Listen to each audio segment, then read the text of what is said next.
You'll also get free equivalent radio advertising spots or shoutouts on Sun FM radio. For more details, call us on +260 961 205 967 or +260 212 615 341. Email marketing@sunfmzambia.net.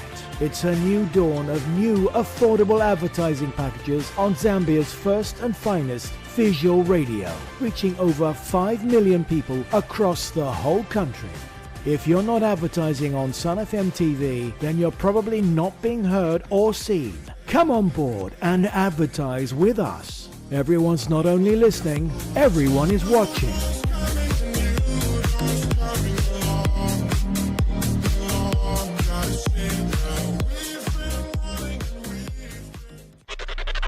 Sun FM, broadcasting from the Copperbelt capital, Ndola City. This is your favourite station. Sun FM.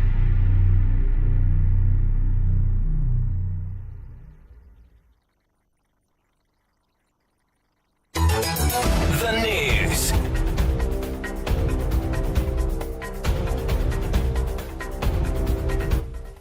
With the news, my name is Alan Mwale. The headlines. Government, through the Ministry of Finance and National Planning, disbursed 22.1 billion kwacha in December 2025 to support public service delivery nationwide, officially closing the 2025 budget implementation cycle. Government has raised alarm with Congolese authorities following reports of harassment and violent assaults targeting Zambian truck drivers operating within the Democratic Republic of Congo, DRC. The National Action for Quality Education in Zambia, NAQEZ, has expressed concern over delays in disbursing school grants for the first quarter of 2026. And in sports, Nigeria will face host nation Morocco in the semi-finals of the 2025 Africa Cup of Nations tonight at the Prince Moulay Abdallah Stadium in Rabat. We'll have the news in detail shortly.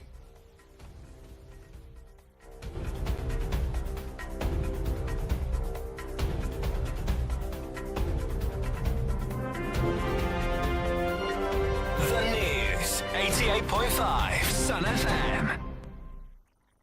Now the news in detail.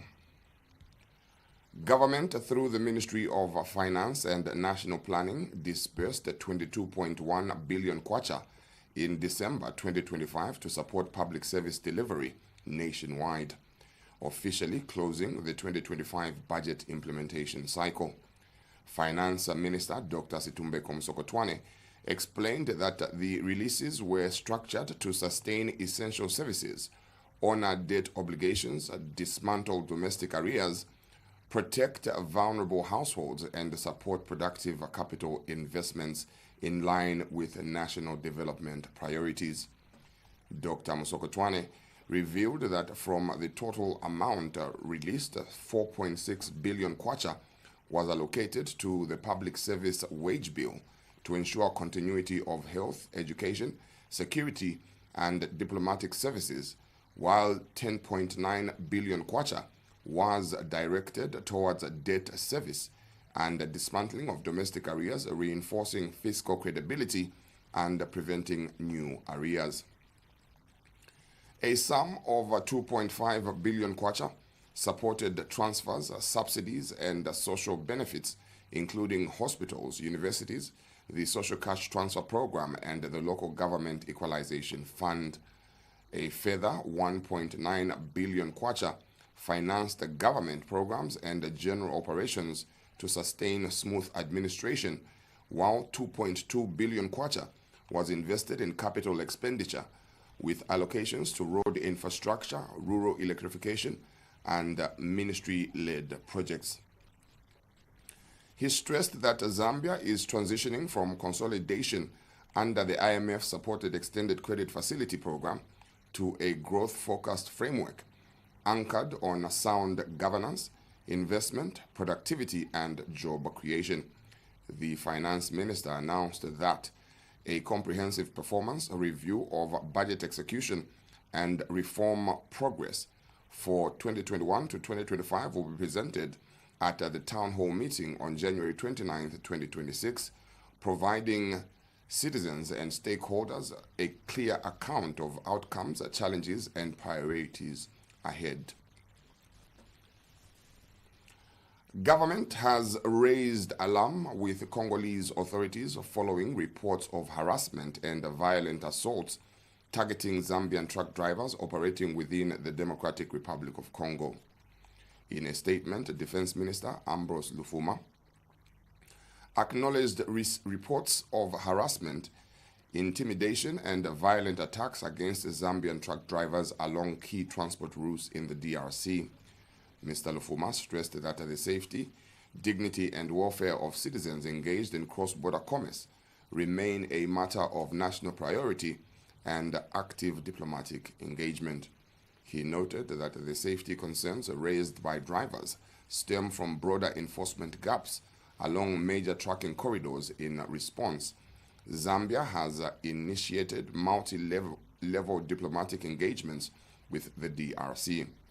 The minister acknowledged the frustrations within the trucking sector over recent incidents and assured the stakeholders of proactive action, adding that no Zambian citizens should be subjected to a hostile operating environment without the full protection of the state.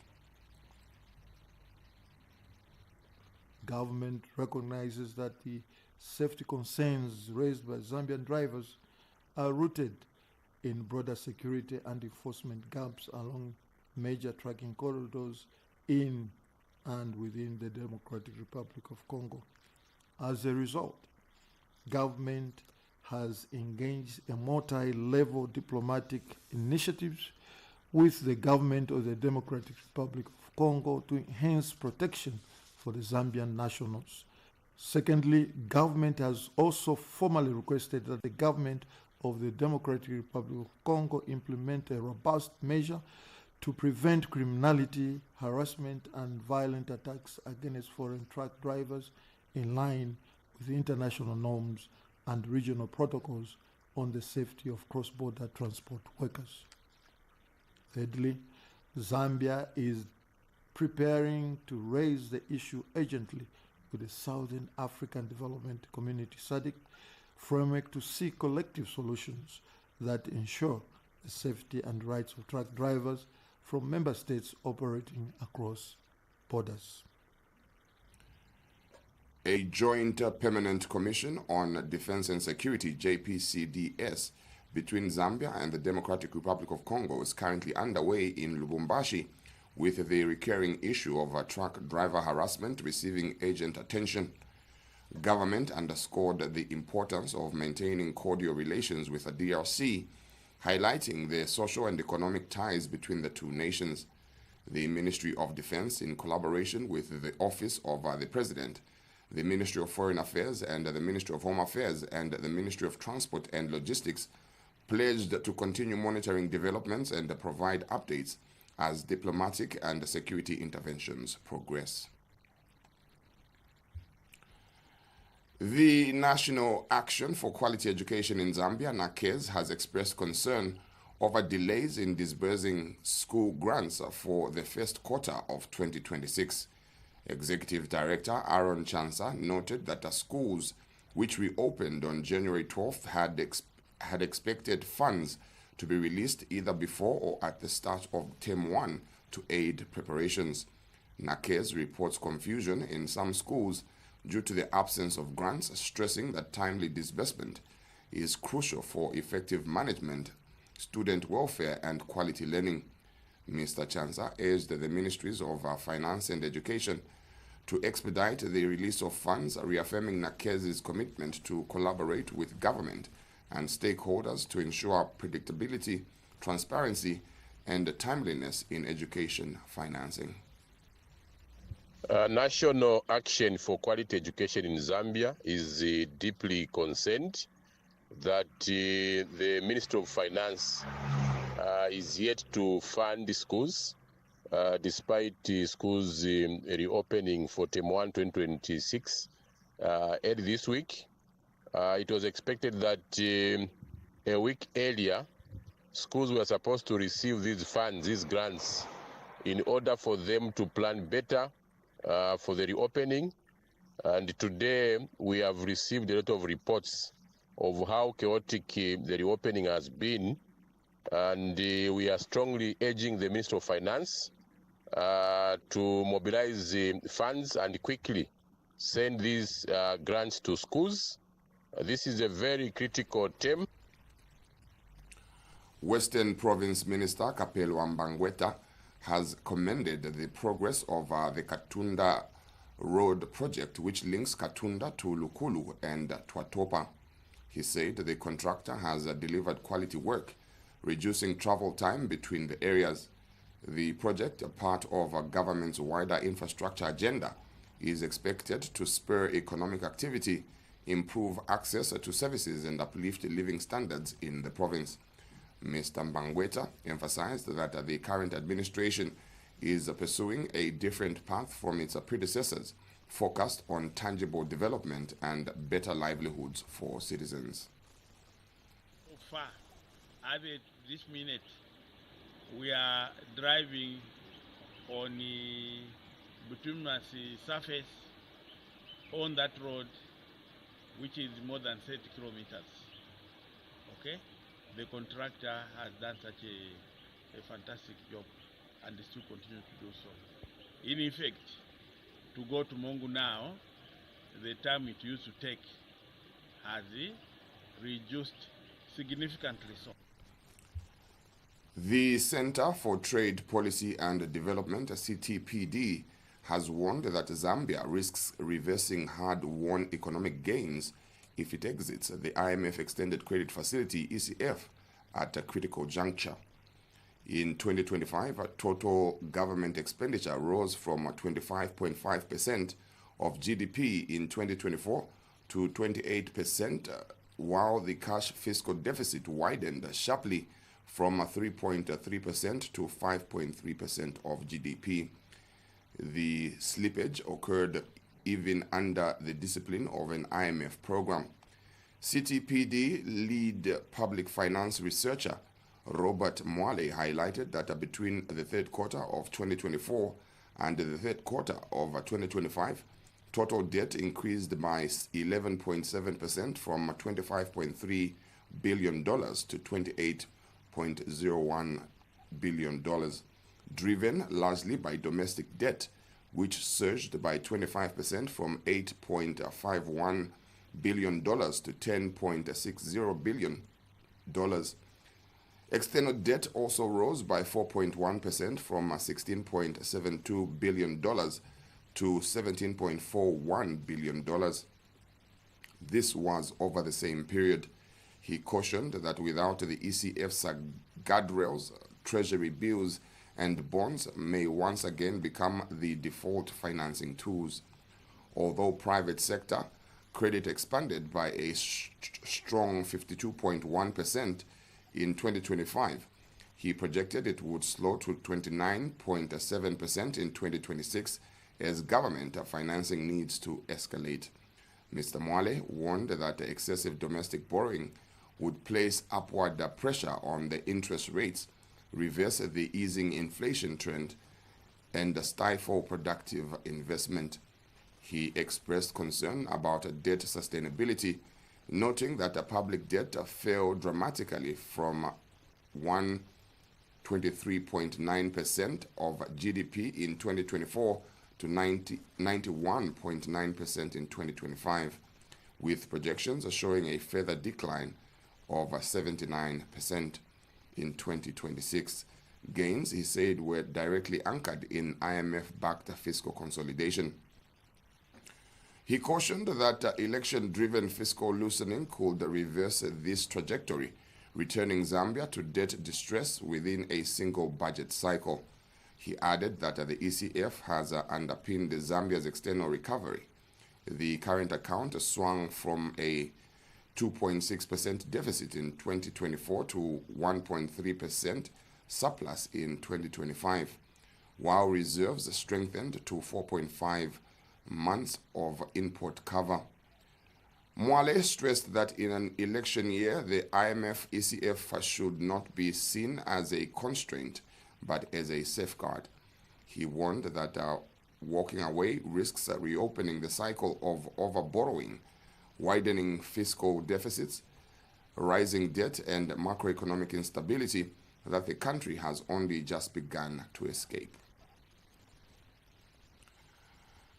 United Party for National Development Deputy National Youth Chairperson for Politics and Mobilization Trevor Mwinde has dismissed reports that the party gifted former Patriotic Front PF cadre Innocent Kalimanshi, popularly known as Commander Ino, a motor vehicle for joining the UPND.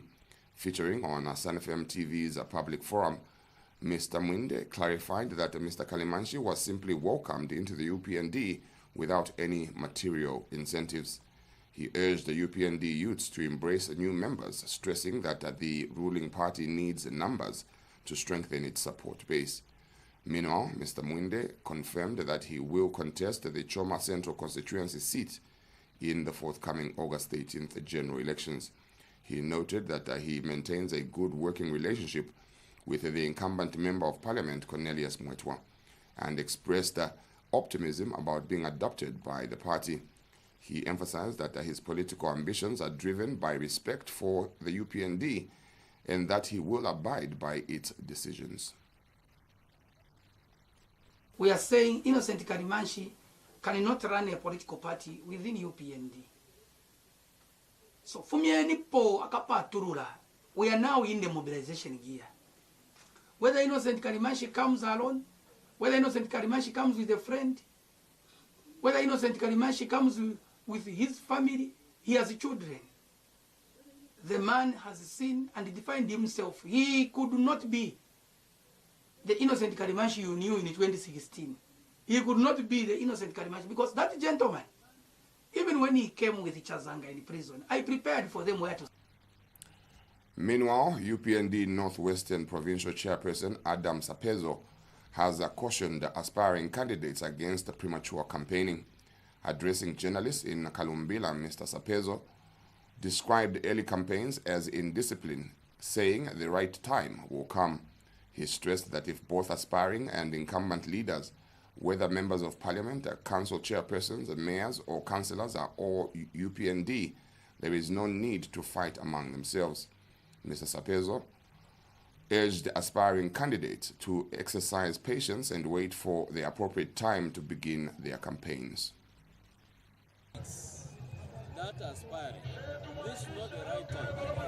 As a party, we even call it indiscipline. Time will be coming. If these members that are aspiring are UPND, and those incumbents, be it MPs, councillors, council chairpersons, mayors, they're all UPND, why start fighting them now? Let their mandate come to an end. When the president dissolves parliament. We take a break and return with sports. The long-awaited MTN Super League is here and it's live on Top Star. This is more than football. It's pride, it's rivalry, and it's glory. As Zambia's greatest football league takes center stage, heroes are made, rivals collide, and passions rise. From Kitwe to Lusaka, from Undola to Mazabuka, every goal, every cheer, every moment comes alive on Top Star, the MTN Super League. Our game, our pride, our home. Bola Yatu. Subscribe today and watch it all live in HD on Top Star and the Star Times Own Up. Top Star, the official broadcaster of the MTN Super League. Nigeria will face host nation Morocco in the semi-finals of the 2025 Africa Cup of Nations tonight at the Prince Moulay Abdallah Stadium in Rabat. The clash is one of two blockbuster semi-finals bringing together some of the continent's finest players. Nigeria have been one of the standout stories of the tournament, surpassing expectations after the disappointment of missing out on qualification for the 2026 FIFA World Cup following a play-off defeat to DR Congo in November. The Super Eagles opened their campaign with a 2-1 victory over Tanzania, followed by a dramatic 3-2 win against Tunisia before defeating Uganda 3-1 in their final group game. They emphatically dispatched Mozambique 4-0 in the round of 16 and went on to record another commanding 2-0 victory over tournament favorites Algeria in the quarterfinals. Nigeria are currently the tournament's highest scorers, netting 14 goals in 5 matches, conceding 4 and keeping 2 clean sheets.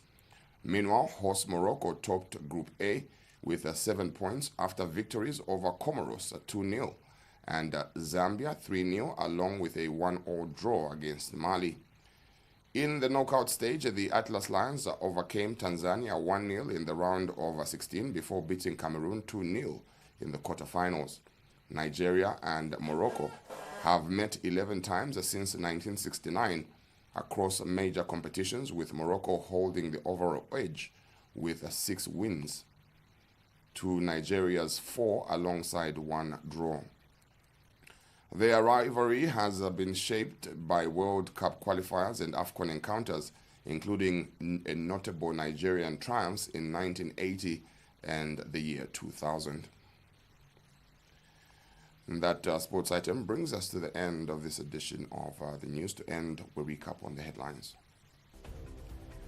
Government, through the Ministry of Finance and National Planning, disbursed 22.1 billion kwacha in December 2025 to support public service delivery nationwide, officially closing the 2025 budget implementation cycle. Government has raised alarm with Congolese authorities following reports of harassment and violent assault targeting Zambian truck drivers operating within the Democratic Republic of Congo, DRC. The National Action for Quality Education in Zambia, NACEZ, has expressed concern over delays in disbursing school grants for the first quarter of 2026. And in sports, Nigeria will face host nation Morocco in the semi-finals of the 2025 Africa Cup of Nations tonight at the Prince Moulay Abdallah Stadium in Rabat. And that's where we end. My name is Alan Mwale. Do have a great one and stay tuned to Sun FM TV.